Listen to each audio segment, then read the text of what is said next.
Welcome back everyone to the 19th hole, the show where we continue long after the final putt.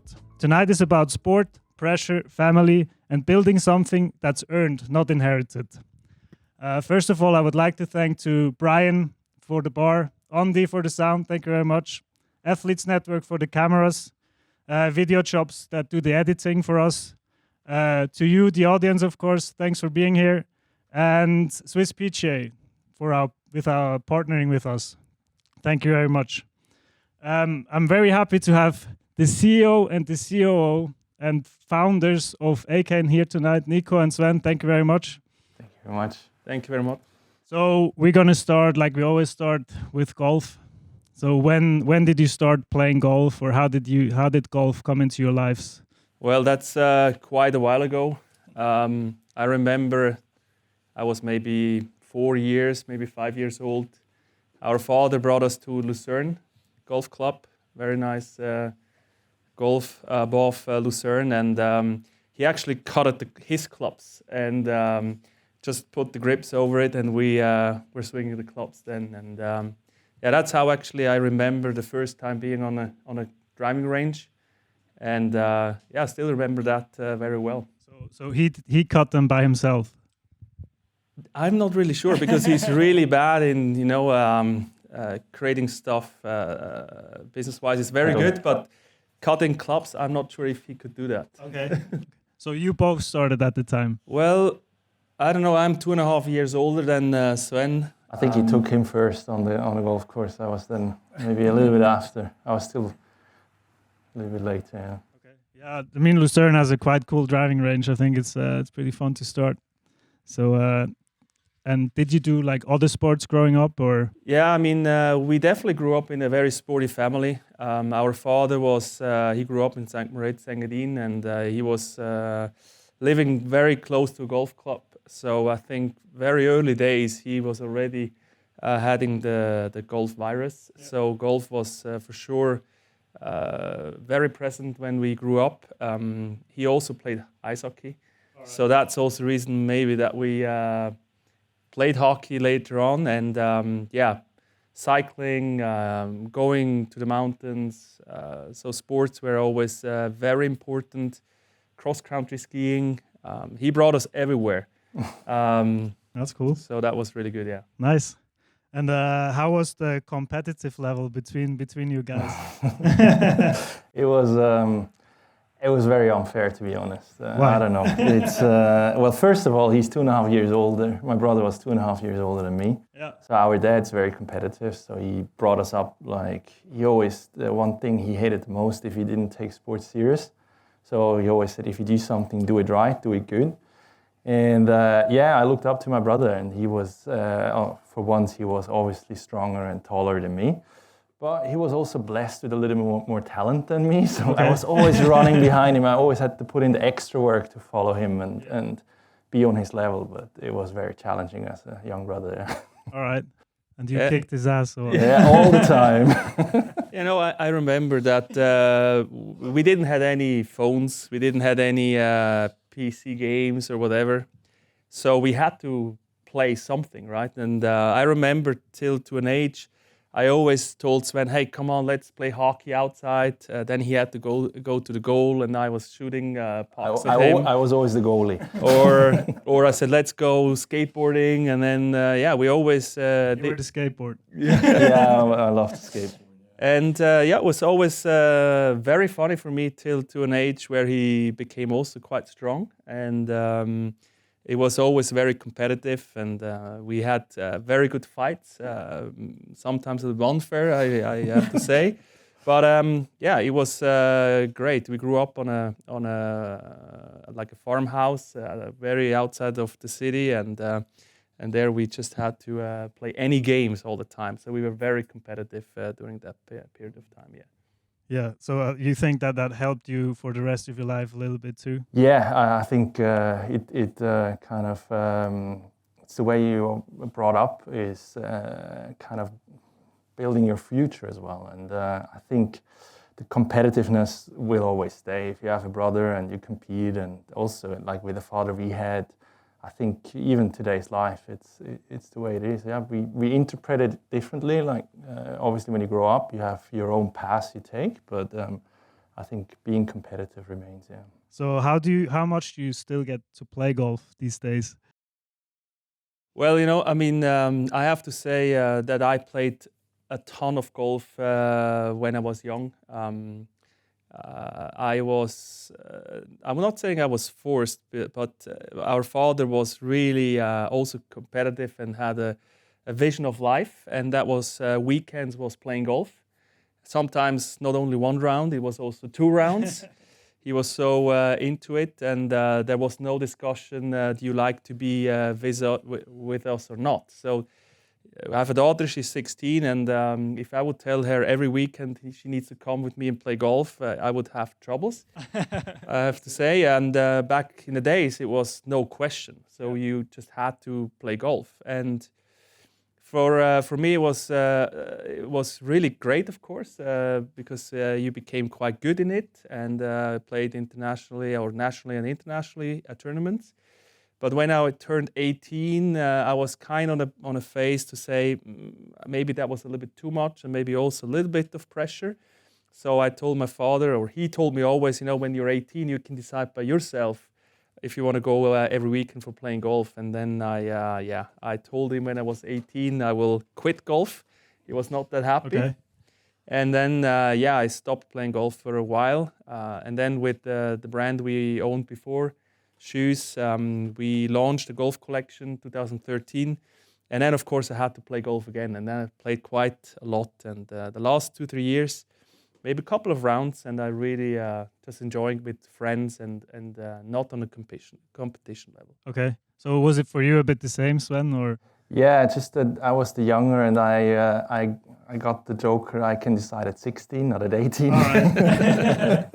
So I was out. If Nico can, I can. Yeah, I was too. out with 16. But the good thing about golf is once you learn that you have your swing and you know how to hit the ball. So throughout my whole life, I found friends who play golf, and then it's so easy to get into it and play around. And I think it's more of a thing you really enjoy now. I don't take golfing as competitive as when we were younger.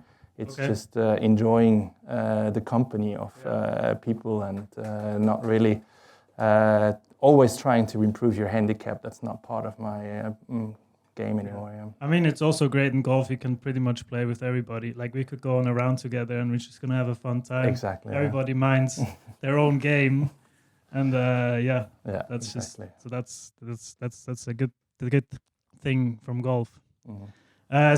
So sports clearly shaped you, and then so now let's talk about you before you founded AYCANE. So a little bit the story before. So you said shoes, but there was a little story before that too. You told me a little bit about. Yeah, I mean we have to go back also here quite. A lot of years. Our father was always in the sports industry. When I was born in 1979, he found his first Swiss distribution selling sports goods. So we grew up actually in the family, running around the warehouse and really saw what our father did. And when I was young, I always thought that should be really fun, working in the sports industry, and that didn't look really tough.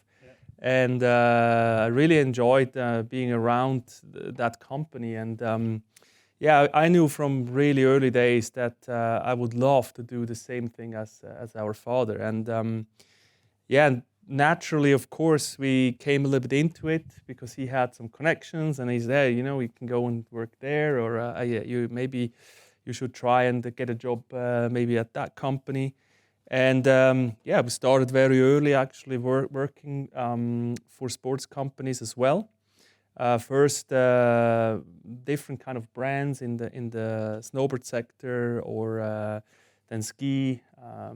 Worked really early days with shoes, selling, but also creating, designing, developing ski products here in Hünenberg in Zug, which was a fantastic experience. All right. Yeah, so maybe as Nico said, I think Odlo is basically the brand where that founded everything or started everything for the family. Yeah, he had sports distribution, but then our father was involved with Odlo, and then there was a spin-off, a management spin-off, and he started to do shoes. Nico was with shoes from really young age, so ski wear was our passion at the time. So he started from the beginning. I joined 2005, okay. And so we really shaped shoes from the beginning up to be a mid-sized company, and brought it up. Yeah, cool. I think you told me a little story about that you didn't really have summer holidays. Yeah, it goes back a little bit to the question we discussed before, the competition mindset we had in the family. So our father really was competitive in sports, playing hockey or playing golf, but the competitive, it was also important in the work. So he always tried to teach us to really fight hard to achieve goals. So there is no question you're going to fail. You just need to work harder, push harder, and then you're going to succeed. So he taught us that when I remember I was maybe 6th grade, summer holidays came up, was really excited to go out with friends. And then he said, well, back in the days he worked he had a distribution called Kettler. They had like ping pong rackets and balls. All right. And Migros in Switzerland, they sold those racket sets to Migros. And he got, I don't know how many thousands of those sets in a barn, and we had to go there every day and sticker those sets. And I remember every morning he dropped us off there at this farmhouse, and we stickered those racket sets. And I lost my skin after always taking the stickers, stick to the box. And I was so mad because I could enjoy my holidays, and I worked there for 2-3 weeks. And I was pretty mad actually on my father back in the days. But then I also learned maybe a little bit that you need to work for your success. And of course, he gave us some money for it, and we enjoyed that as well. But that's how we learned maybe from very early days. So you got paid a little bit. You get a little bit, but not a lot, I have to say. Maybe I chip in something here because again, I mean, being a younger brother has its perks as well. You see what he does wrong, so you kind of try to make a move and have a better life. Yeah, right? So I saw him really. I mean, I had to do that as well, but he kept doing it, and I was like, at some point they came to me, do you want to be a model for our new catalog? I said, that's a much better job than just stickering these. Like, I'll be the model. And was it better? It was way worse than stickering. Why that? I would never do that. It was so long, it was so boring. We just kept waiting, and it's hot, and we had to wear jackets, and it was in a studio. Oh, the winter jackets. Yeah, and then they do put makeup in your face and stuff like that. And I hated it as a young boy, right? So And then once it was finished, I said, well, at least I made my money. And the guy who organized the photo shoot, he gave me 10 francs for 2 days. I was like, is that it? 2 days? I got more for stickering. So. I see. So, but you would say your father was, like in the early days, was pretty much your biggest mentor? Or was there someone else too that shaped you?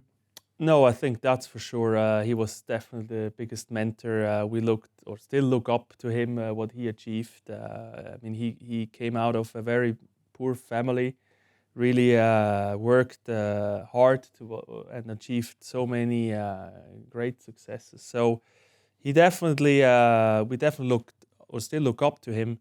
But I think when you look back, and if you're in that phase of life, learning a lot, we also hated a lot of things. Yeah, I was so mad, so many times really mad about what we had to do, because I saw my friends, they're enjoying life and had like parties, and we had to go play golf or had to work on the holidays. And today you'd love to go to play golf. Yeah, it's different. Yeah, it's different. But as a kid, it's different. Yeah. But you look back, and I think I'm really thankful to have this, maybe also, I'm not calling it hard childhood, but we learned so much, which we really benefited through the whole life. And yeah, sometimes with my kids, I'm also maybe a little bit tough and try also to teach them the lesson and give them something for their lives along. And yeah, it's definitely the case that we look up, and it's a great mentor. That's great. Yeah.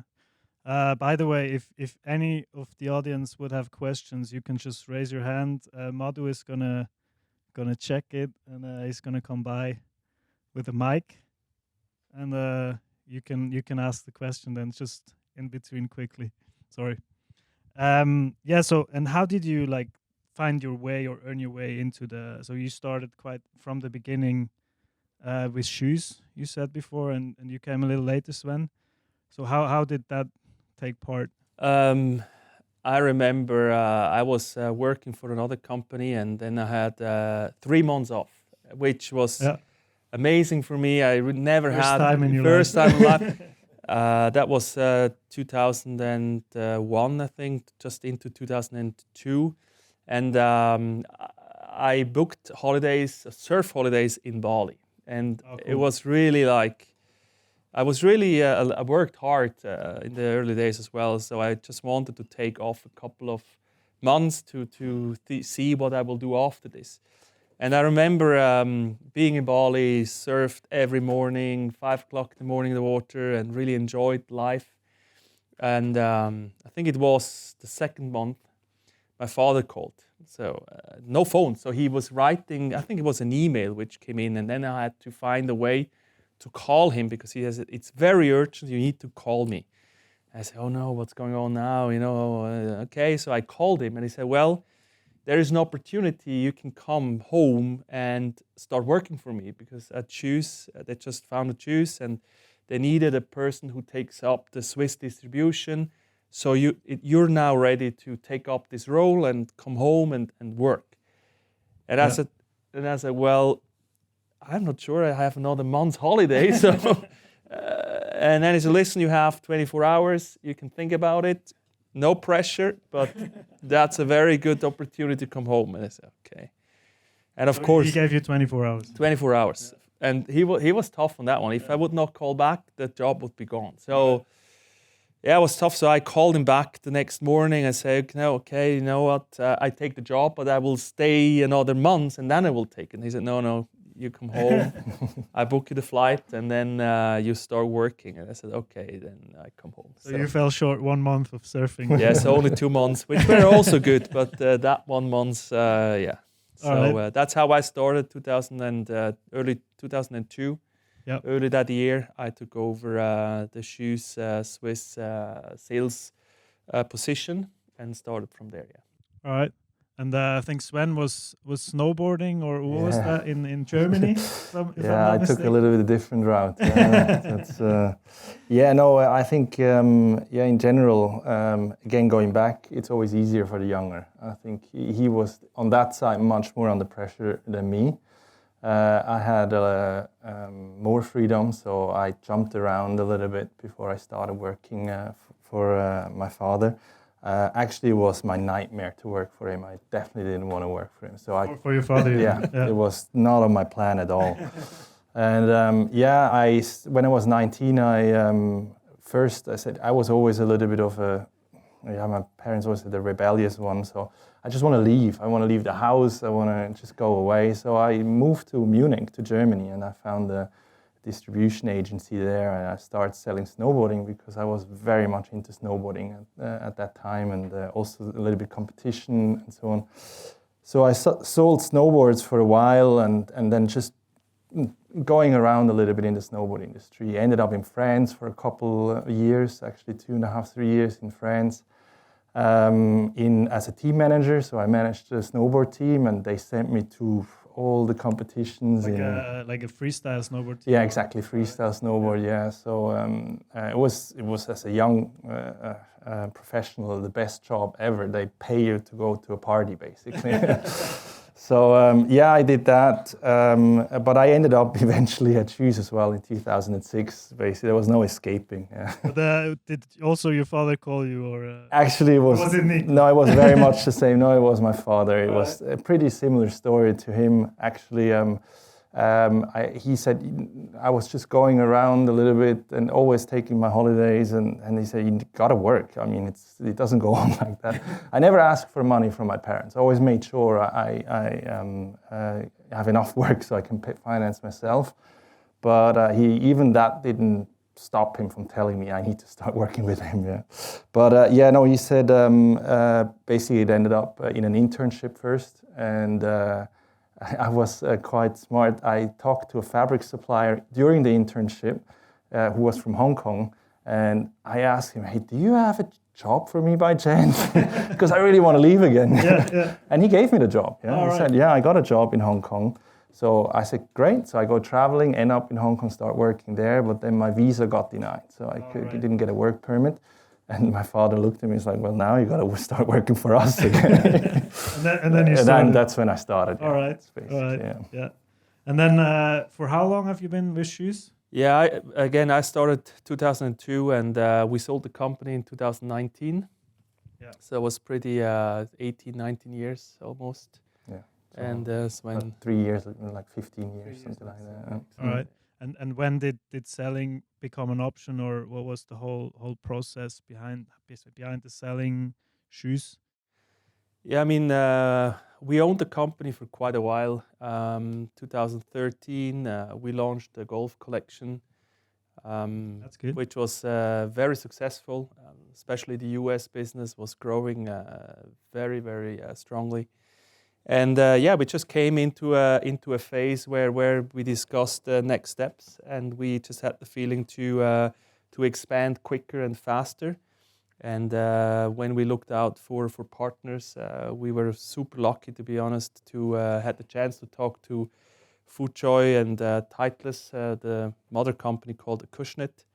And yeah, they were really, really excited about the brand, and they just decided to buy the full brand. And we then as a family had to make a call: do we sell it or do we keep it? And after a lot of discussions internally, which were very great, to be honest, we decided as a team to go on.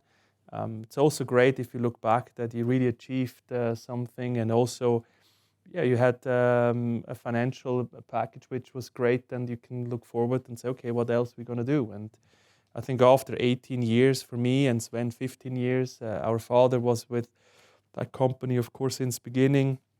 So we just had the feeling that let's go on. Life is too short to just stick to one thing, and we're definitely very happy that we maybe made that step. So that was a unanimous family decision at the end that you at the end, for sure, yes. Of course, I mean, they're all, everyone had his opinion, but I think that makes us also very strong still today, that we discuss things and we make a call and we stick to it together. And but I have to say that everyone was really in favor of that, and saw the opportunity we get if we are going to go through this sale. All right. Yeah, that sounds. And then like we come now to your company you're having now. So how did that? Whose idea was it to found AYCANE? And yeah, how did you start with it? Yeah, stupid enough to start all over again. I have to say. No, for sure not. Yeah, I have to talk a little more about that, because that started already during the phase of shoes. We worked together with Nino Niederreiter. He was a shoes ambassador. Okay. We created a collab collection with him. He played for the in Minnesota back in the days. Very cold area as well. And he just said, well, can we not make a very warm down jacket, because it's always so freezing cold? Yeah. And then we created like a special Nino Niederreiter jacket. That was with shoes. That was with shoes back in the days. And that was also where I become quite friends with him. And we had a lot of, we exchanged a lot. We called, and when he was here in Switzerland during the summer breaks, we met up and talked, and then he came actually during that phase, he came up with an idea to say, hey, you should make me base layers. And I said, well, we have 25 designers and developers at Shoes, but if I would tell them, hey, now we do hockey base layers, they would look at me and say, are you stupid or what? I mean, how is that coming now? So that was not possible. And I remembered that. And when we sold Shoes 2019, we both left actually in January 2020. Corona hit, or COVID. And we just thought about what we should do. And my dream was always to do my own business, because I had many meetings in the board of Shoes where I had maybe some other ideas where I'm not calling out it now our father, but the team said, maybe not. And I just wanted to create something which I could really decide by myself 100%, and also show everyone that we can create something. Because when you grow up in I would not call it the shadow of a very successful father, a lot of people, they say, yeah, you work there because you're the son, or you got that position because you're the son, and you're not that good, you're just there and just have this opportunity. So maybe it was also kind of for me a goal to come out and show everyone as well that, especially me and also Sven, that we can create something by ourselves. And the idea came then up during COVID that I wanted to create something, and then it was for me clear. I always said that we never do things which we don't understand or know 100%. I would never really create a fishing collection or a horse riding collection. You're not into fishing. I'm not into fishing, despite our grandfather was a great fisher and hunter, but I'm not into fishing. I'm great sport, but that was not what we did in the past. And hockey, since we actually grew up, was our passion. Our father played second highest league here in Switzerland. Hockey sticks were always around, and I had a huge passion for the sport. And I thought with our background, we definitely can create something in that sector, because there are big brands like Season or Bauer. If we bring in our know-how, our innovation, we definitely can challenge them on the textile side, because they're definitely more focused on skate sticks and protective wear. And from that perspective, I called Sven. I think it was maybe February, and said, "Hey." Is he already abroad again somewhere? I did go away March there that year. Yeah. Just before COVID.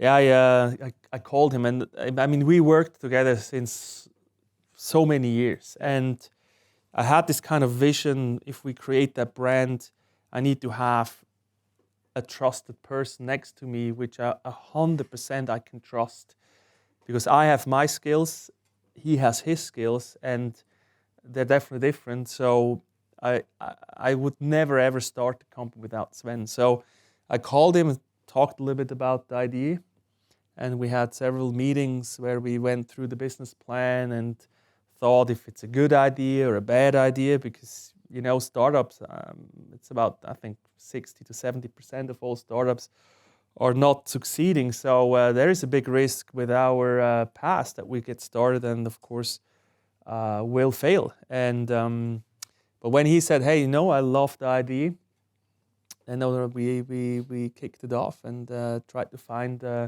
other partners to start it, because we knew that we can bring in a lot of innovation or a lot of know-how from the textile side. We have contacts to factories, to fabric suppliers, innovative partners, so that we can bring in very easily. But I need to have access to hockey players, pro players. So I reached out to Daniel Giger. He's the CEO and the owner of Four Sports, which I knew. He played also here in Zug for the professional team. He's about 4 years older than me. I also played in Zug, so I knew him quite well. So when I approached him and said, "Hey, I have this idea," he was immediately very hooked. And he was the puzzle piece to get access to all the pro players, because he is the manager of Timo Meyer, and a lot of great NHL players. So that piece came in quite quickly. And then I was very lucky that my son, who also plays for EV Zug, played actually with the son of Peter Forsberg. So Peter Forsberg, the legend and Hall of Famer, Swedish professional, get to know him through Dave Zug because his son was playing the same team. I just told him that I'm going to start with my brother like a hockey base layer brand. And he was immediately really kind of very interested and wanted to be part of it. So that was a fantastic add-on to have such a legend in the hockey field who could open us a lot of doors into organizations, into other players. And then, I think we had the team together. We had one additional person, Evelyn Giger, who's actually the wife of Daniel Giger. Right. I worked with her also at Choose Time, so I knew that she's absolutely amazing in the marketing sector. So she joined in the beginning as well, and then we had the team to get started. And that was, in my opinion, a perfect kind of puzzle piece. Everyone brought the right kind of know-how and expertise into a startup, which helped us a lot to get successful quite. Do you think that was like the early problems or like the early puzzle that had to be solved, that you found those different people so you could start it off on the right foot? You know, I mean, when you start a startup, I mean, it's quite a difficult task. I always think you need to have a very good idea. You need to have an unbelievable USP in whatever you do, but you also need a lot of skilled people from the beginning. You don't have the opportunity to pay them a lot of salaries because, of course, the company is not really generating a lot of cash. So you need to have great people. And when we got everyone on board, for me especially, it was fantastic to say, okay, now we're ready to push hard and really work on the innovation and products to be successful. So that was definitely a very important first step.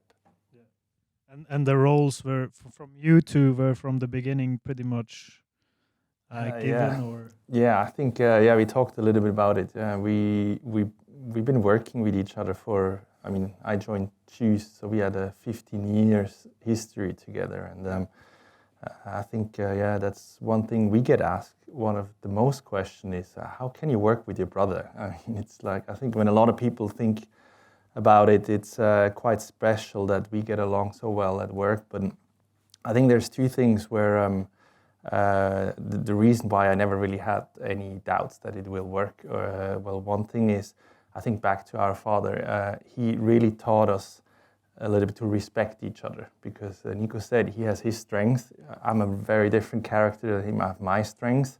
So when we started working with each other, sometimes we had some conflicts. We had also a little bit, I thought I can do his job better and he thought he can do my job better. Yeah. So that's where you conflicted a little bit. Yeah, in the beginning there was some conflict. And I mean, what do you do when you have a conflict? So you go to your superior. But your superior was your dad. So it was a bit tricky for him, I can only imagine, because what I noticed in this time, he never took sides. So when I gave him like, Nico's such an idiot. I mean, I tell him like, look, this, he does that wrong. And I was just giving him all kind of the evidence. And my dad, no, that's, he never took like my side on these discussions. And I felt like, why he's never really kind of caving in on these things, yeah? And I think it was really smart from him to kind of take a neutral position. And he always said, well, you need to think a little bit about that as well. And that learned me how to respect his work. And I think over the years, I started learning my strengths and where I'm good in. And I think the same counts a little bit for Nico, because I, at some point, realized also he started to give me a little bit more space in what I'm doing. And we dialed this in the beginning of our career, and today it's really working very well. And I think it really works because we have different kind of roles and ambitions, and we both the same ambitions if we want to have a success for the company. But I have my other focus than where he has the focus. Yeah. So how are the roles split up between you guys? So he's, it's quite easy basically. So he's brand visionary. So I think Nico's a very creative person. I always admired him for these design meetings when he can talk for 3 hours about shades of gray and shades of blue and whatever. It bores me to death. I can't so it's believe not the book shades of gray, no. right? No. I'm not interested in that story. No, it's just creativity. But I think one thing is creativity. But what I admire the most professionally about my brother is the vision. So I think he always sees things I simply don't see, and on the other hand, I'm really focused on that operations part. I love when things play out the way it plays out, and also I'm very passionate about engineering and product engineering and so on. Just how a product is built in a factory. That's I think where I spent most of my career on that side of the business. That's why you wanted to go to Hong Kong at the time. Exactly. Yeah, that's why I spent some years in the Far East as well. Yeah. All right. Mm-hmm. Yeah. So pretty much that's why I actually love that Sven is here today, because most of the time you don't really see him in as a face for the company, right? So I think that's great.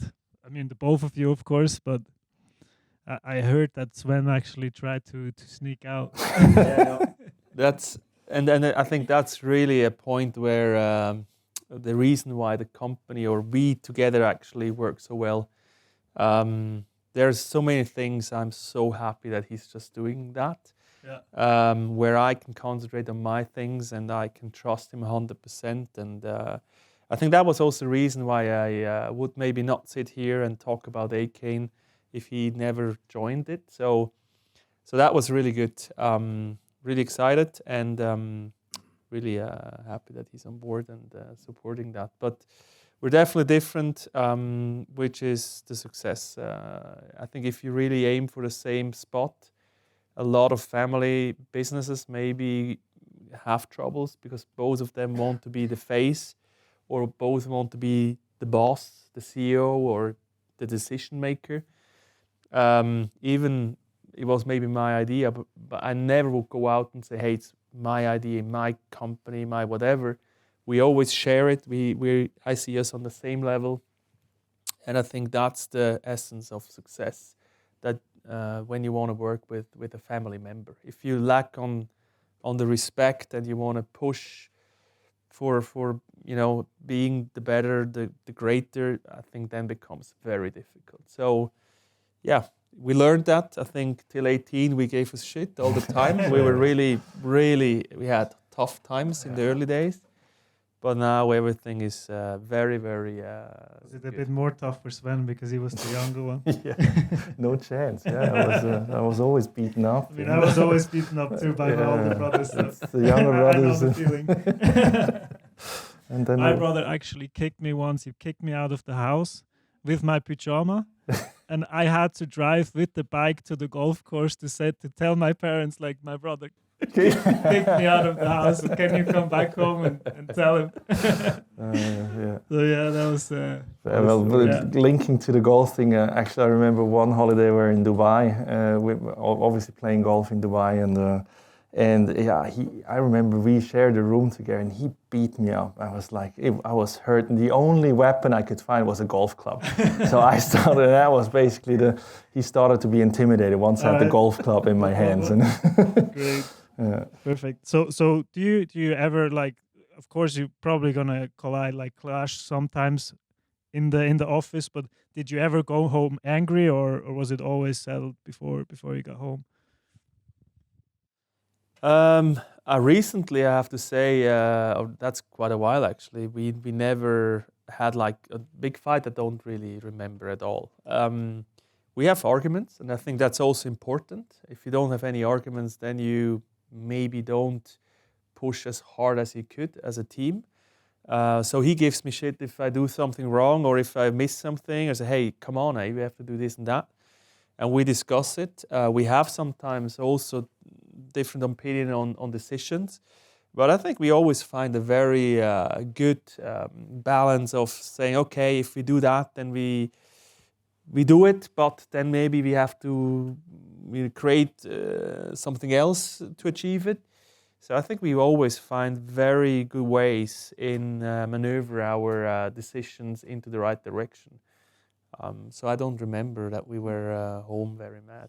I think, well, mad, it's you take things home. I mean, it's your own business. So I would lie to you that I always go home happy and everything is great. No, and I also, I mean, between us, I mean, what I observed the last 5 years since we were on the company is when we have conflict, we talk about things. We can feel it. We don't need to yell at each other, but I can feel when he's not happy with a certain performance from my side, and he feels when I'm not happy with his performance. So we don't need to yell to make that point.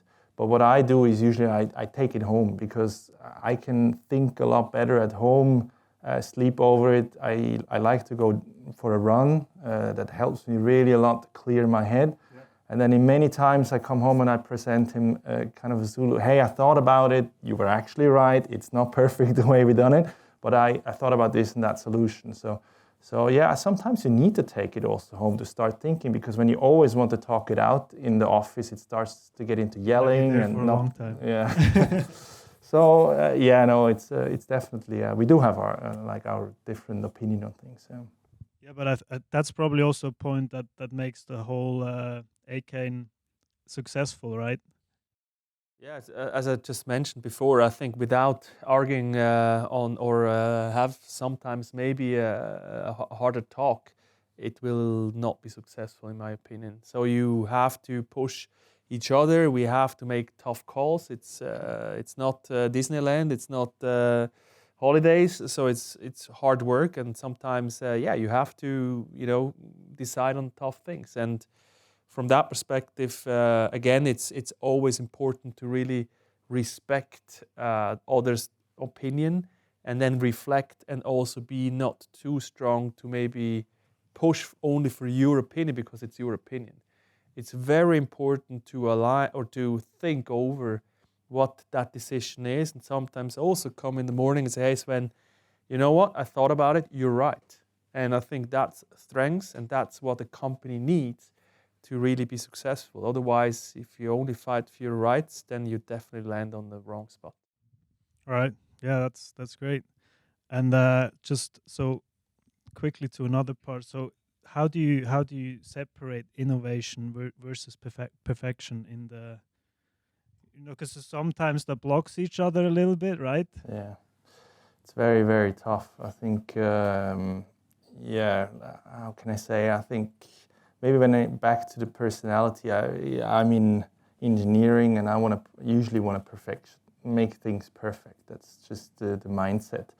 And then he, as a brand visionary, he keeps pushing me and says, no, we gotta carry on, make more innovation. But more innovation is always disruptive to the supply chain and to what you want to do. But if you don't do innovation, you will stand still with your sales as well, because you got to push on and on. So it's a very fine balance, because if you only innovate and the quality is suffering because of that, you fail. But if you try to stay on one product and try to perfectionize things, you become boring, and the company will die as well. So I think that's where the two characters come into play. He pushes, I try to kind of make things right. Yeah, okay. That's the way we deal with it. Yeah. That's actually the next question: who's pushing? And that's good. Yeah, that's all. Yeah. Is there one non-negotiable principle you have at AYCANE which you follow through no matter what? There may be a few, but one which we always follow is if we get a no, we don't really take this as a no. We always try to make things happen. I think that's always a principle when we create products. When the supplier calls us and say, hey, this is not possible. And I always say, so that's where AYCANE starts. That's where we try to create new materials, new solutions to make the product better. So that was since actually longer than only AYCANE. We don't accept a no in many different ways, and we always find ways to make it happen. All right, that's great. And so for the future, where do you wanna go with it? Is there maybe golf closing plans too? It's too early to answer that one if it's really in the planning. But you know, a lot of hockey players, they play golf. Golf is the number one sport for any hockey player in the NHL during their off season. I mentioned in the discussion today that we only do things we really 100% know. So we know the golf business. So I would definitely say if we get the chance to launch a golf collection, we will do so. I have already ideas for it, All right. but we have many other things to do first. But if we go the route as we go today, I think we're gonna see a golf collection in the future. I'm gonna wear it. Thanks.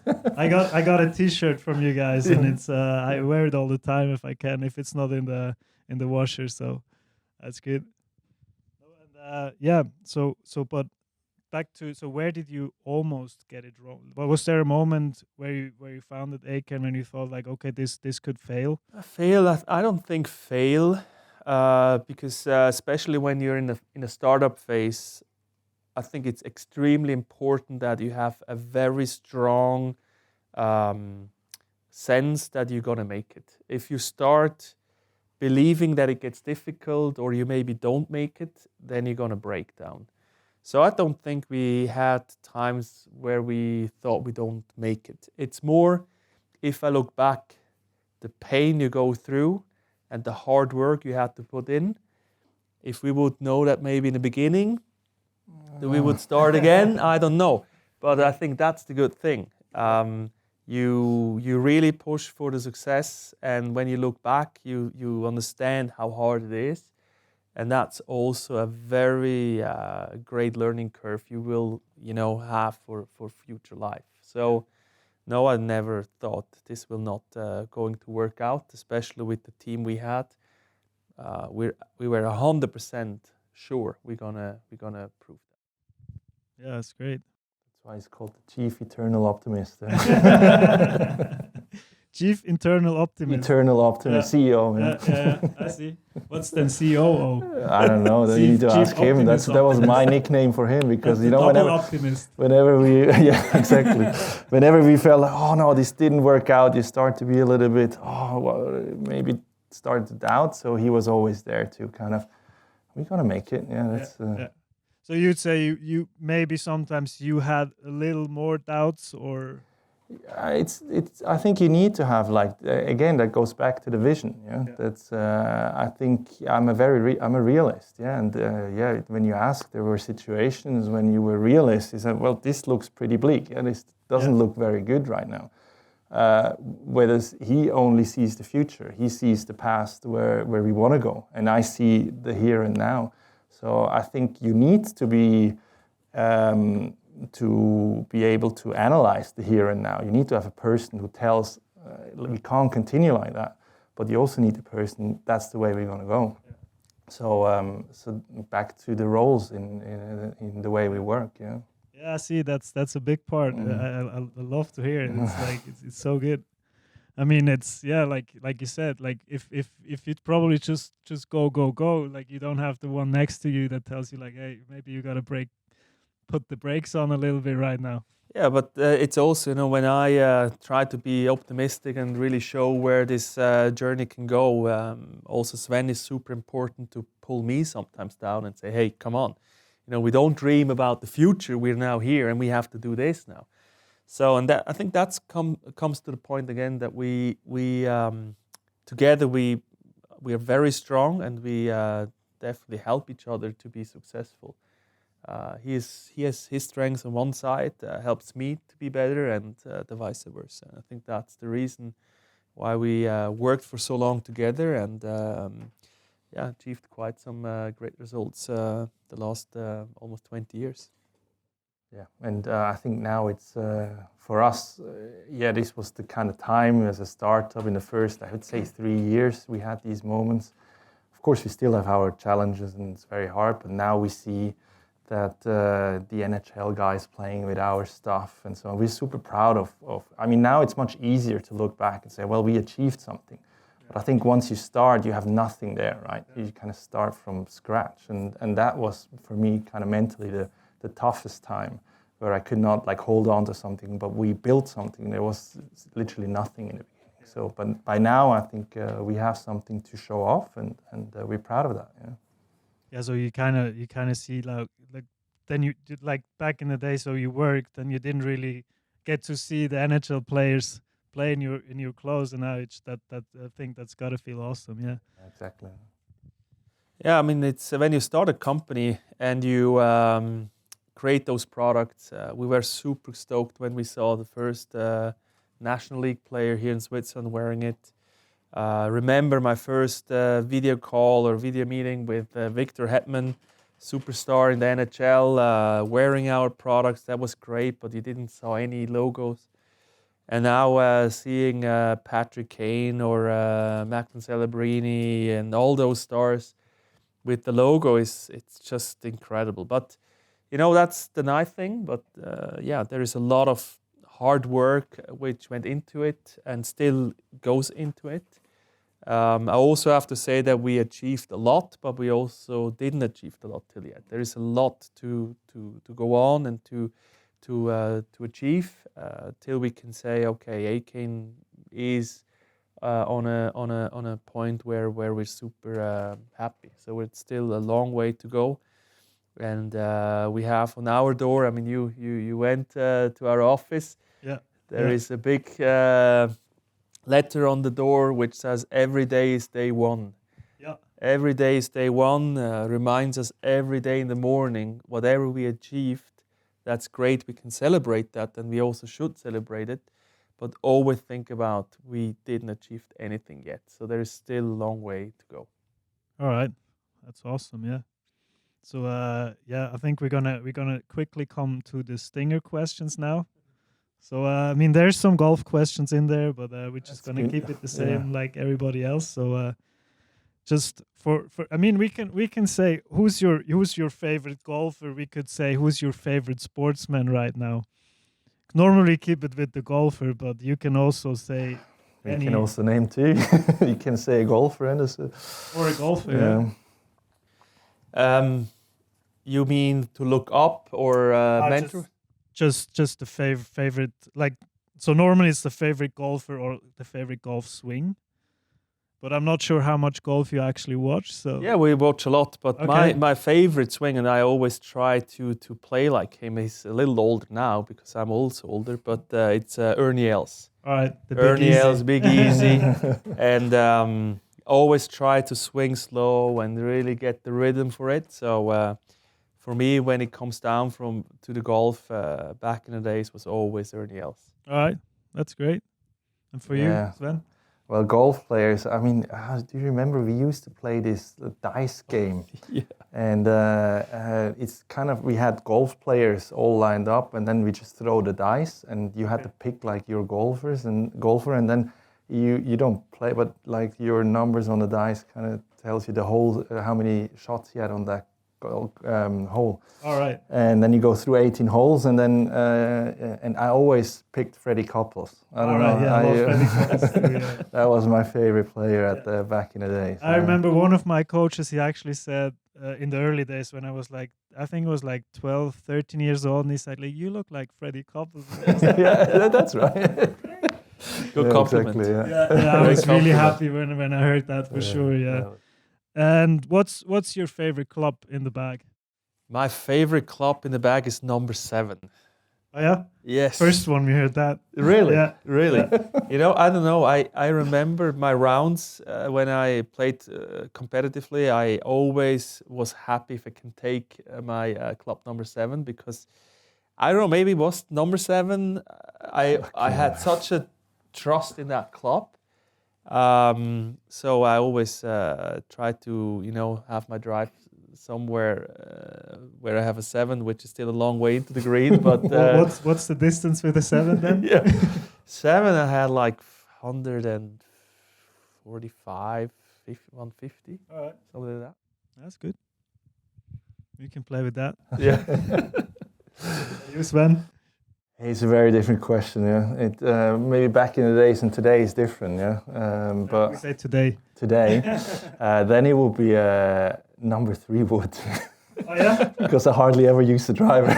Oh yeah. Yeah, it's a stupid habit because I hate that my driver lately. I don't know. It just gives me all these Well, troubles. normally the 3-wood is one of the hardest clubs to hit. No, I love it. Great. I just exchange it with a 3-wood. Maybe I'm not as far as with the drive, but I'm getting almost close to where I am. I mean, look, if you find the fairway, it's half the exactly. half That's the right. game, And I can so- find the fairway a lot easier than with the driver, so I'll That's use good. it 3-wood. you know. Perfect. And what's the worst advice, worst advice you've ever gotten in your life? For golf or for... We say for everything now for today. Play it safe. Play it Play it safe. safe. Play it safe. I think that's also on the golf course. I had a coach back in the days. He always told me, "Play it safe, play it safe." And I like to take risk. Not always. You have to play it safe. But I think without taking the risk, you're never gonna win. Yeah, I think we had this discussion once too it was on a challenge tour event in Switzerland, and one of the Swiss guys he hit a driver off the tee where somebody wouldn't see the driver and he kind of missed it and he lost a shot on that hole. And then his coach came in, he was like, "Why did you hit driver? You just hit iron." And then another coach called up Ricardo Gouveia, which was the winner at the time of the tournament, and he said, like, "What did you hit on 14?" And he was like, "Yeah, driver." What do you mean? Like, what else would you hit there? And for him, it was just never a discussion to hit a tee, like an iron off the tee. So that's why it's it's probably a bad advice. Yeah, it's also when you start your startup or your company, play it safe. You can't play it safe, but it's not in every instance you take that advice, or say it's a bad advice. But overall, always play it safe is not going to bring you to the goal in life. Yeah. And for you, Sven? It's a really hard question, to be honest. There's no easy questions today. No, I think, maybe when a bunch of friends say, "Don't go home, the party gets better." It's really bad advice. Yeah. I can see that. It's I like don't know. the 2 in the morning. You go Yeah, home no, before you're 4 in the 2 morning and you should go home, and then they say, "No, the party gonna get better." No, it doesn't. It's like you should go Normally home. not. Probably not missing much then. No, no. Yeah. And what's the most clutch shot you ever hit in golf? How you mean that? Like, do you still have a shot in your head that you still Ah. can that you still remember to this day to every detail that you hit? Yeah, there are a few ones. 7-iron, I guess. No, it was actually a 9-iron in Italy at Golf Gonzaga, where we played. It was number 9 hole where I played 9, and my father said, "Yeah, you have to. This is not enough club. You need to have like an 8." I said, "No. This is right." And I remember I was such a clean shot over the pin, really pitched, spin back into the hole, and looked over to my father and said, "It was the right." Great. Yeah. And for you? Yeah, I think every golfer has that kind of shot. Of course, obviously when you have a hole in one, I never had that experience, but I do remember it was at the home club in Lucerne. I had this always nightmares when I go to 17 on the Etcheberg, the one uphill. Oh, it's a disgusting hole. It's Yeah. such an ugly, well, first of all, it's an ugly hole, and and I hated it. It just was my number one hated hole of my golf career. And yeah, that only one time I hit it up there and like that close to the hole, and then kind of was like, is it really my shot? It's like, I usually hit the forest left and right when I go there. Yeah, it's pretty narrow. I think when I play sometimes there with a couple of friends, we always leave 17 out, so we never play it. That's a good idea. I do that in the future. Then. Yeah. Just walk up the hill. Yeah. Go straight to 18. And so what's the dream foursome you'd like play with? Dream foursome. On the golf course. On the golf course. I would take. I thought it was going to get exciting. Michael Jordan. I would take Michael Jordan. I would take Sidney Crosby. Really always looked up to him when I was young and still today. Great hockey player. And then I would take, Sven would hate me for that, and everyone maybe else, but Elon Musk. Yeah. Not because just how visionary he is. I'm not really favor what he's doing, and also politically I'm completely on the different side. But I think if a person can have so many companies, and Tesla's still successful, even they don't sell a lot of cars anymore, but yeah, it would be very interesting. I would have a lot of questions to him. Right, that's great. And for you? So not Elon, I guess. No, no, you won't be invited. No. Yeah, fortunately, my wife doesn't play golf, so I can't name her. So. No, it's for me. As I said, by now I really like the time spending on a golf course. It's a place to relax for me and enjoy time, and so therefore I definitely make sure that 2 out of the guys, or at least one, must be a very close friend from childhood. Okay. Somebody I truly love, and I know I love this person and can have a beer with, and we laugh together. So that's kind of the fun factor is in there. And then I probably would take Kelly Slater with me as the surf champion 11 times. I don't like him so much, to be honest. Okay. He's very different kind of personality from me. It's not that, maybe similar with Nico is with Elon Musk. Yeah, it's not that I look up to him and say, this is a great person, I want to be like him. But I still very much admire what he achieved, and also by now in his age and so on. So I'd have a lot of questions to ask if I play around a golf with Kelly. Yeah. All right. And the fourth one? I still have one to go, huh? I would need to think a little bit longer, but I don't know. Take Nico with you. Yeah, of course. Take me. Maybe say no. Yeah, you come along. Okay. Yeah, right. Have a good player. Yeah. Actually, Kelly's a really good golfer. So. All right. Yeah. That sounds great. Yeah. So just a couple wrap-up questions. What's the biggest lesson you learned in your life? You still carry on, like you still go by this day? Maybe I start. It's for me. It's that was actually now an easy question for me to answer. It's don't live in the comfort zone. I really hate living in the comfort zone, and that's why, as I told you, even as a 19-year-old, I just left home and went to Munich. I had nobody there, and it wasn't actually arriving there. It was a nightmare. Dealing that was pre-Schengen, so I had to deal with these residence permit and opening a bank account, and all throughout my life. Also, when I go somewhere or do something, I try to do something that I feel uncomfortable with. And at work as well, try to learn new things you don't feel comfortable. If you only do whatever you're good in and you only do that, or I know this place, I go to the same. People sometimes are happy with that, but for me, it's a dead end. I need to have an open horizon and to. All right. Yeah. Good. He came today then. Yeah. Exactly. And for you, Nico? For me, it's chase your dream and do everything which you have or you have in your power to make them into reality. Okay, that's a great advice too. Yeah, it's always dream big. I think it's extremely important. If you don't dream big, you never achieve a lot. And then also put every work into it to make it happen. That's great. Yeah.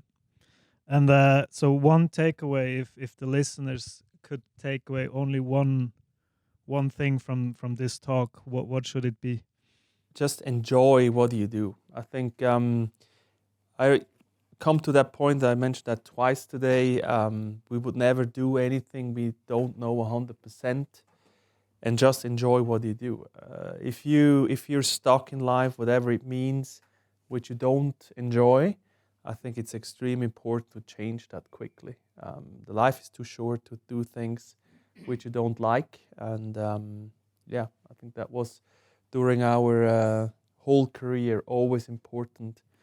When the father started in the sports industry, especially I loved to see him in that sector, so I followed him until today.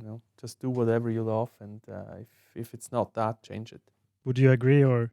Yeah, I certainly agree. Yeah. Yeah. Maybe I'd add on is today's world is actually, you see a lot of disrespect and selfishness among people, and I hope that our message today is a little bit, we only work as a company because we respect each other and we treat each other with respect, and also our employees we try to treat with respect, and prove that you don't need to be an asshole to be successful. You can also do it with respect. Of course, you need to fight, you need to put your elbows out. I'm not saying you always need to be nice, but you can be tough with respect. That's also possible, and I think that's a message which is great to take. That's great, yeah, great. So now we have the question from Benny, from our last guest, which I was actually happy that this episode is not out yet, because otherwise you could have gone and looked it up. So his question was, what was a key moment in your life where it could have gone both ways? Because he had kind of like a couple where it was like a bit of luck, so he went this way instead of the other way. Well, again, for me, it was actually, to be honest, I was really close in starting to enter employmentship after shoes. That was, it could have, if I would have signed, that would have also been an assignment abroad back in the Far East, in Asia. If I would have signed on that, I would have not joined this endeavor we have here with AYCANE. So for me, definitely that was a bit of a crossroad after we sold shoes. Yeah. All right. Certainly. Yeah, and for me as well. I mean, Corona or COVID came, and we didn't know what we will do. We had our business plan in place, and we talked to partners, and the idea was there. And there were still a lot of questions, and we knew that we only would start a company when we have the puzzle pieces together. So that was for sure a period of time where we didn't know what will come next. And I would say that. And then also, maybe in the earlier days, when I look back, when maybe I was 18 or 19, I mean, we were not that close friends. We really had a lot of fights, and I'm not saying that was hate, but it was really like tough. I was tough on him. He was old enough and strong enough to give me shit back. So, and somehow we found actually to live together, to become very, very good friends. We spent a lot of holidays together surfing. And when I look back, that was also a period of time where maybe it could happen that we went different routes. And after that, maybe you hate each other for whole life. And I'm sometimes shocked how many people I know who tells me, I could never work with my brother. He's such a, I will not say that word now.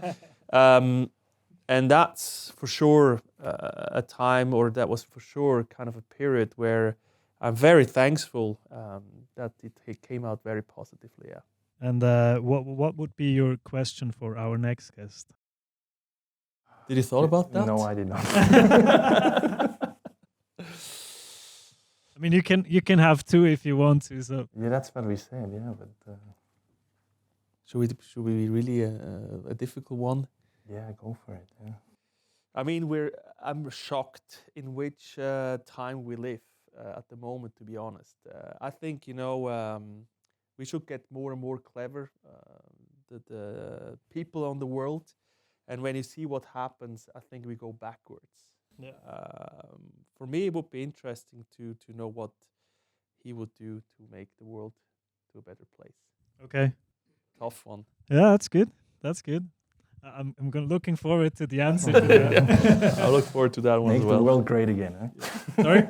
Make the world great again. Yeah, exactly. Yeah. No, that's awesome. So yeah, I think that's it for today. We're gonna have the challenge after real quick. See how good you do. Can I ask a question? Yeah, sure. absolutely. I was wondering, in your journey, in your career, both of you, besides your dad, who is an entrepreneur, is there any coach or mentor that you're turning to when you need advice or support? For me personally, I had always people around me which I contacted or discussed on different kind of project or decisions. I never had like one mentor where he was beside me and helped me in a lot of different phases of my life. When I always talk mentor-wise, I always go back to our father, which I contacted a lot when we had things to decide. But there were always people around where I picked on them and say, hey, I have like an issue. What do you think? What would you do? One guy really was very helpful in a lot of decisions on brand building things. So he's a very strong entrepreneur in the marketing brand sector. So he helped, in my opinion, a lot, giving me advice in decisions. And I think that's always important to really get also outside support, because at the end, I think it's very difficult to decide everything by yourself and always find the right answer for difficult situations. Very important. Yeah, I think it's the same for me. It's kind of you have your network, right? So when you go through your professional career, I think you build your connections and you try to tap into these connections. And I do have, for example, factory owners I look up to. They build really great apparel factories. And if I have questions about that, I can turn to them. And or if it's a question about logistics, I know a guy and he's a close friend of mine, so I turn. So it's to solve business issues. But I think what's much more important when you say mentor, these are not truly kind of mentor. You kind of just turn to them to seek for advice. But I think in the end, it comes also down to the emotional part, because sometimes you really challenge, you don't see the way out, and at that time I think also your closest relatives can help. And so I think I'm also very fortunate. Actually, my wife's a supply chain expert as well herself, so we do have some discussions at home sometimes about really difficult situations, or some very close friends when it comes emotional. Like my best friend, I can turn to, hey, I'm really struggling with this relationship with employees or something like that. Then I turn more to friends than to professionals or something. I think you pick your person who can advise you the best. Yeah, that's what I'm doing. Yeah. All right, great. Yeah.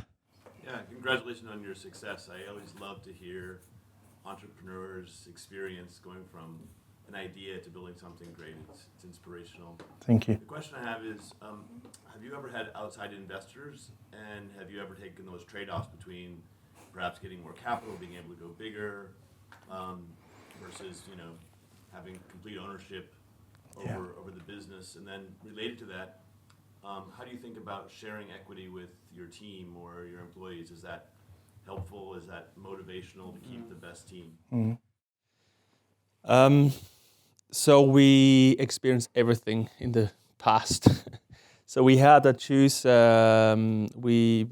owned an 80% stake. We had Lasse Schüss, the ski racer, as part owner. That was the beginning, where it was amazing to work with. Then we had a private equity partner back in the days, where we really learned a lot working with outside investors who maybe have a little bit a different vision for the brand and for the success of it. And for AYCANE, especially for us, it was very important that we control the stakes from the beginning, because for us it was not like a startup which we want to sell in 3 to 5 years. We definitely have a long-term vision, but always having an exit plan. That's always important. I think that's also an important point, that we always need to have a vision what happens if there is a partner coming along or you have a planned exit. For us, it was important that the people who started AYCANE together with us, that they have a stake in the company. And that was the reason why Peter Forsberg was part owner, or still is part owner, and the majority is actually controlled by us. And yeah, I mean, we're out of the startup phase, I would say. We're definitely phase 2, where we scale the business. We need more capital to invest into it, and we always have internal discussions. Do we, fund it with another capital raise or with more loans? There is always ongoing discussions if we maybe open up for an investor or another partner who join the team. So that's on that side, and I think those discussions are always interesting and very fruitful to also keep going and to get inputs. What is important to do to achieve next growth phases. And then the last questions regarding management, option programs or share programs, I think they're tremendously important since ever. Also, that was a learning from our father. You can be as successful as you want, but every employee, doesn't matter on which level they work, they actually contribute to the success. So we have to do everything possible to make them as close to the brand, to the company as possible. And having those management option programs or incentive programs are absolutely essential, in my opinion, to bring the employees so close to the company as possible that they really have the full spirit and also willingness and motivation to achieve great results. So this is definitely something we also look into and definitely will also implement it. That's for sure. Yes. Yeah, with your current company, obviously you guys have been in the sports apparel business for a very long time, so you probably have some keen insights into the product market fit or USP that you saw for something like the hockey category. Now you're also kind of adjacent in dabbling in fitness as well, which is also a very crowded category. So I'm curious, what was the original product market fit or USP that you saw that was not being served in either of those two? Yep. And has any of that evolved or changed since you first came up with this on day one? Good question. Very good question. Yeah. So, I would never start a company without having a very strong vision on a product USP. I think the story around the product is so important to give you the opportunity to even be successful. So when we started the brand AYCANE, for me it was clear in the base layer segment. I mean, hockey, and I have to maybe tell a little bit more about that. When we sold shoes, quite a great company, we achieved a lot, was also a bit financial-wise quite on a nice level. People really laughed on me saying, well, you're going now into the hockey market? I mean, are you stupid? I mean, this is like nothing, right? And I said, well, there are more than 2 billion people following the sport. That includes also floor hockey and all the rest hockey sports. It's about 1 billion of fans following the ice hockey sport worldwide. Bauer is a billion company. CCM is reaching 800 million in sales. So we're talking about the market size, which is quite interesting because CCM, Bauer, Warrior, and everyone else was focusing so hard on skates and sticks. But when you look into textiles, none of those brands really focused on innovation in that category. They were they had this category. They did also okay sales, great sales, but no focus at all. And I think that was the first and the foremost, the most important point for me when I decided, so we have to go in there and create something and show that market, a very niche market, that you can do much better and much more creativity and innovation in the textile segment. And in addition, we went even more niche and said, okay, we go in, base layers was always sold on price. So it was always like low price. And we went in and said, no, we're gonna create something. I remember we had like a fabric sourced from Italy, which cost, I think a meter of fabric was 12 euros. And then everyone was like, you're stupid. I mean, now you do like a base layer, which cost in making, I'm not talking about cut resistant stuff, that was just this basic base layer, which we paid about 40 euros for manufacturing. But we went out with the story, this is the first base layer which cools your body down, because a lot of hockey players, they overheat during the play. It's the body, the skin is the biggest organ. If we take care about the organ, the skin organ, and control that in temperature, we can improve the performance of a hockey player. We talk about an increase of power or energy through a game by 1 or up to 2%. And that's not a marketing talk. That was when we were, it's like we talked with laboratory here in Switzerland. We had a sweat mannequin. We put on our temperature regulating base layers, and we could measure that the skin temperature was 3 to 4 degrees lower than without the base layer. And that resulted up to 30% less sweating. And if the body does less sweating, you have more energy clearly through the game. So that was the first USP, and we were the first brand entering into the market, taking that as a USP. And immediately Bauer came up and they bought all our products. And then, of course, 2 years later, they also copied that technology, which is actually Swiss technology from a friend of us who worked at the ETH in Zurich. And so that was the first USP. And then, of course, the second was the cut-resistant approach. It was funny. My son came home.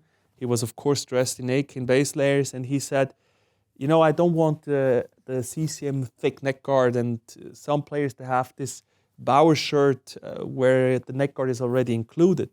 I said, well, that's maybe a good idea. So let's have a look at that. And then we started really researching cut-resistant fabrics, and we knew exactly that the fabric they used is really not cut-resistant at all.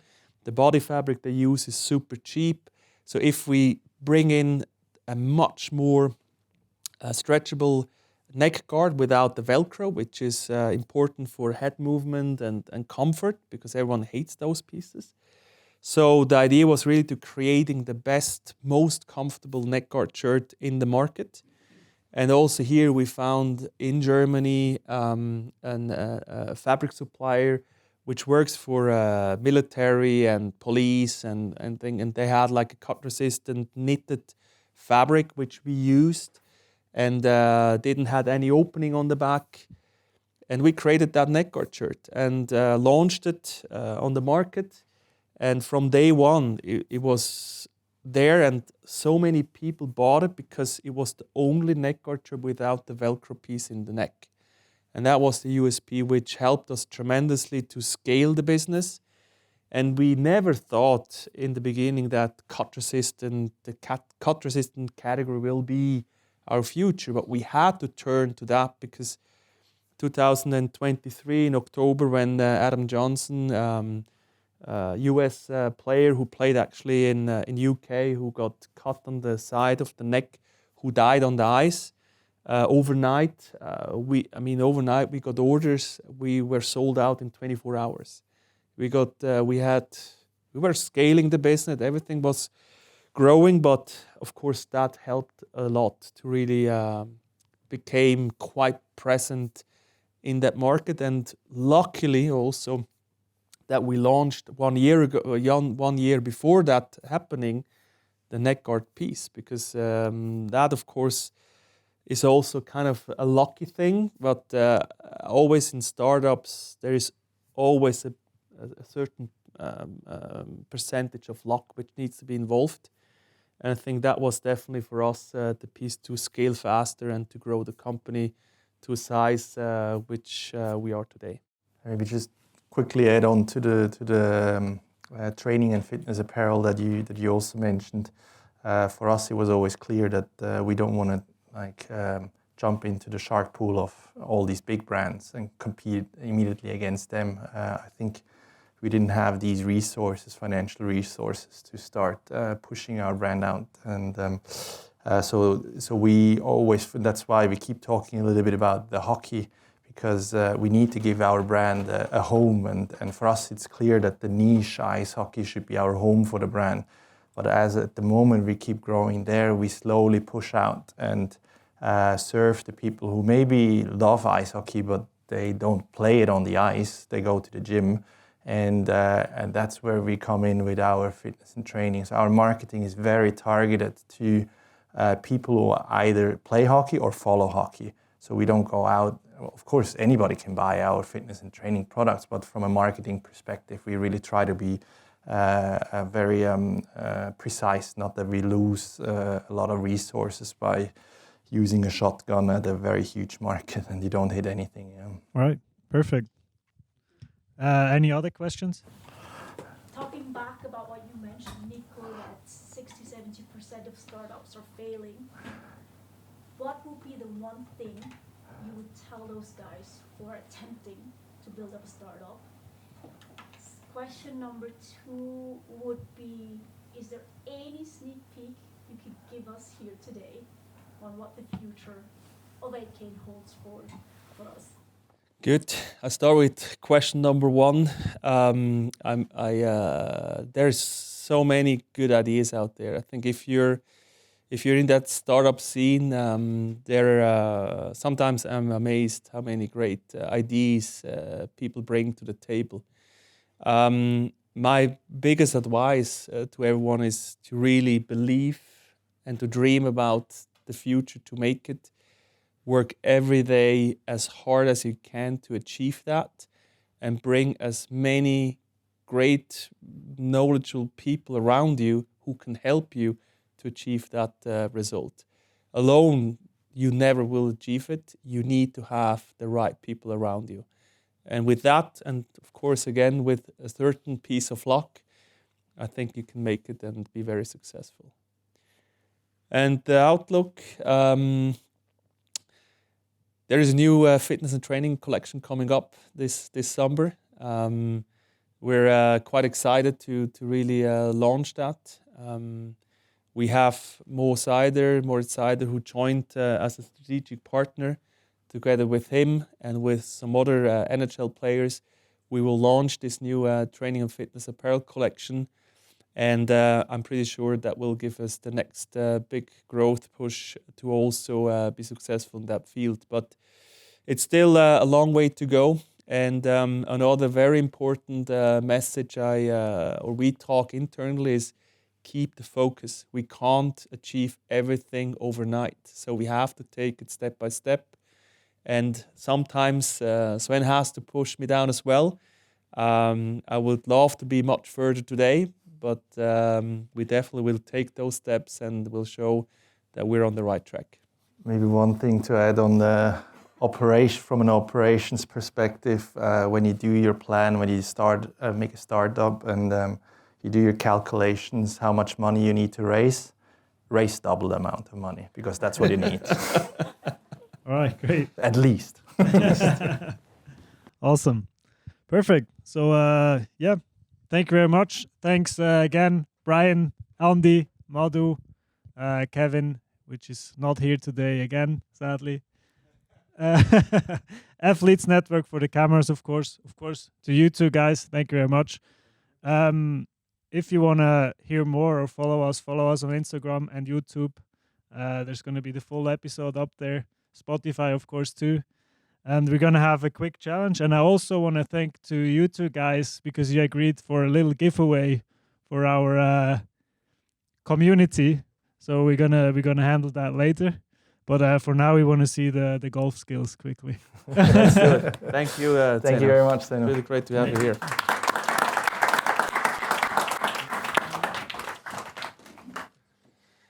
So what's the prize for the hole in one? We don't have one yet, sadly. You have bragging rights for life. Ooh. Oh, that's too soft, huh?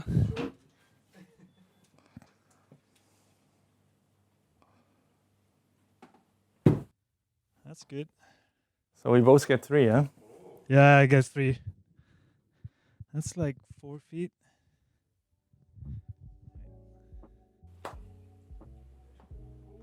Oh. Nice. Some backspin. Almost. Yeah, that's 2 feet. Very good. I think there's a couple more balls in the. Oh, in the box here. Yeah, I got 3 here. Oh, nice. Oh, look at that. I think that's closest so Fucking- far. Half a foot. And 4. Yeah. Yeah. Oops. Shit, that's, We didn't see that that's, one. Getting nervous here. That's not bad. Well, that's Got a some good break. lucky stuff here, All huh? right. Yeah. Thank you very much. I'm Sven Velde. This is the 19th hole. Take your swing, believe in your next shot, and see you next time on the Live Talk. Thank you very much. Thanks, Sven and Nico. Thank you.